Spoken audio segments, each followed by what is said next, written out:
Tandaan nyo, pwede hindi ka magsimba ng 2 taon, 3 taon. Pero kung anak ka ng Diyos, sasalubungin ka niya. Pipilayan ka ng Diyos para matuto ka. Ayaw mong matuto ang tigas ng ulo mo sasalubungin kita.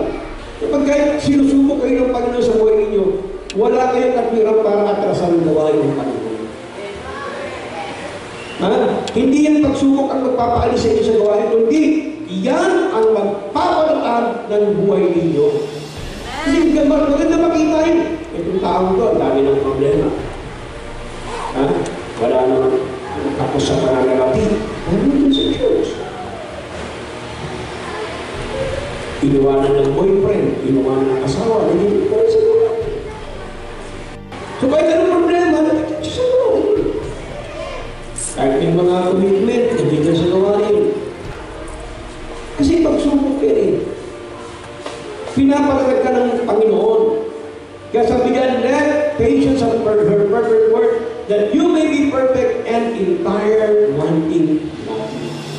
Ang ganda makita sa Kristiyano na talagang sa dami ng pagsubok, nandiyan pa rin sa Panginoon.